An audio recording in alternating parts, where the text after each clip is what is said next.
Hello there, welcome again to Wisdom for Living. I am David Oyemi. Today I want to talk to us about dealing with uncertainty. A few years ago I read a book by a man on entrepreneurship, and he posited in that book that the only thing that is certain in this world is uncertainty itself. And there are climes where these are 100% true.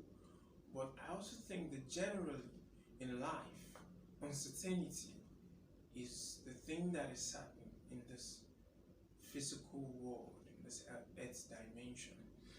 And you begin to wonder how, as a believer in Christ, you are supposed to deal with this. I mean, how do you deal with uncertainty? How do you protect your hope, your faith, your emotions from the contrary situations of life? I mean, change is a constant thing. That's why you see that today someone is doing well materially and financially, and tomorrow their story changes.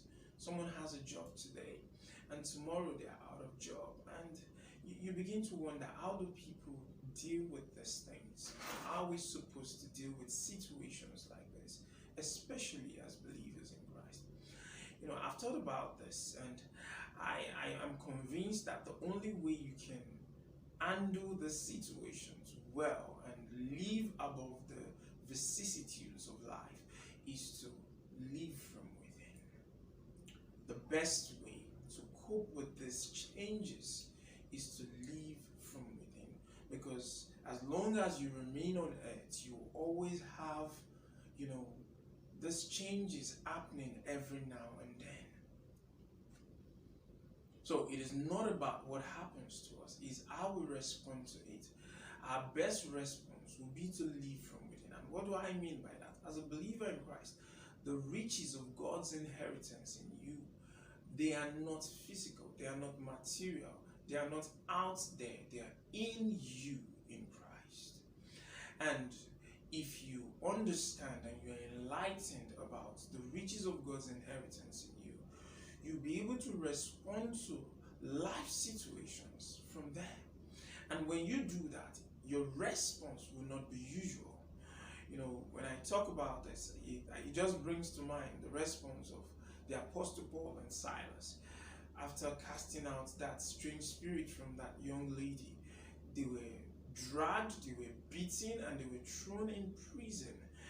And their only response was to start praising God. You see, as a believer in Christ, when you are clear about what God has given to you in Christ, it doesn't mean that you will be exempted from these changes and these contrary situations in life. It just means that through the reality of what Christ has done for you and your ability to apprehend this reality, you will live above these contrary situations. They will be there as if they are not there. You will go through things as if you're not going through anything. You will go through the same things that make people cry, and you'll be able to protect yourself, protect your emotions from the negative effects of these contrary situations. So as a child of God, you must learn and train yourself through the word and communion with the Spirit to live from within. Think about joy and happiness, for example. Happiness is often based on happiness, but joy is a constant because the Spirit of God lives in you. If you're hungry and you have the Spirit of God, you have joy.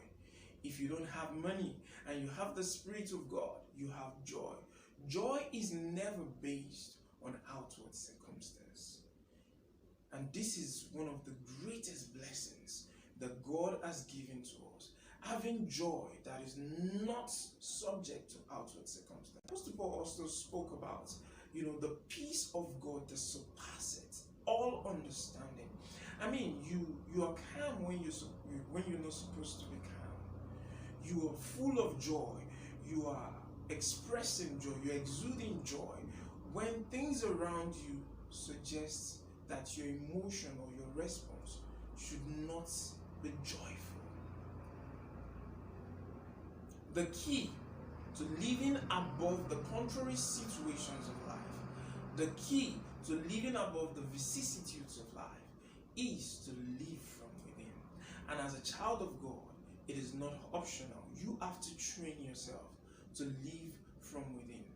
When you do this, the contrary situations of life will not control your emotions.